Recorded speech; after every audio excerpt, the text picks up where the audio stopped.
സുഹൃത്തുക്കളെ, ഇന്ന് ഇന്ത്യ പ്രമേഹ രോഗത്തിന്റെ തലസ്ഥാനമാണ്. ലോകത്തിൽ ഏറ്റവും കൂടുതൽ പ്രമേഹ രോഗികളുള്ളത് നമ്മുടെ ഇന്ത്യയിലാണ്. നിർഭാഗ്യവശാൽ നമ്മുടെ ഭക്ഷണത്തിൽ കാർബോഹൈഡ്രേറ്റ് അടങ്ങിയിരിക്കുന്നു. കാർബോഹൈഡ്രേറ്റ് ഉള്ള ഭക്ഷണം നിങ്ങൾ വെജ് കഴിച്ചാലും നോൺ വെജ് കഴിച്ചാലും അടുത്ത 2-2.5 മണിക്കൂറിനുള്ളിൽ നമ്മൾ കഴിച്ച ഭക്ഷണം ഫാറ്റി ആസിഡും ഗ്ലൂക്കോസുമായി കൺവെർട്ട് ചെയ്യപ്പെടുന്നു. അതിനെ ദഹിപ്പിക്കുന്ന ജോലി ഇൻസുലിൻ ചെയ്യുന്നു.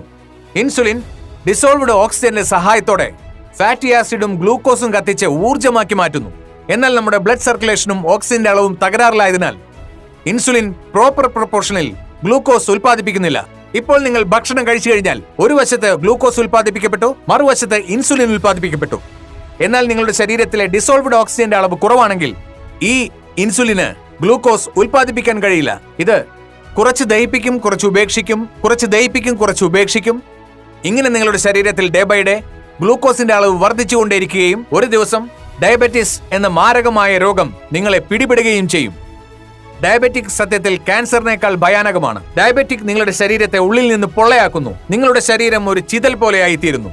ഡയബറ്റിക് ബാധിച്ച് മരിക്കുന്ന ഒരു വ്യക്തിയുടെ 40 മുതൽ 45 വരെ അവയവങ്ങൾ തകരാറിലായിരിക്കും.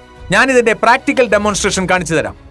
ഇൻസുലിന്റെയും ഗ്ലൂക്കോസിന്റെയും പിന്നെ ഓക്സിജന്റെയും പ്രാധാന്യം എന്താണ്?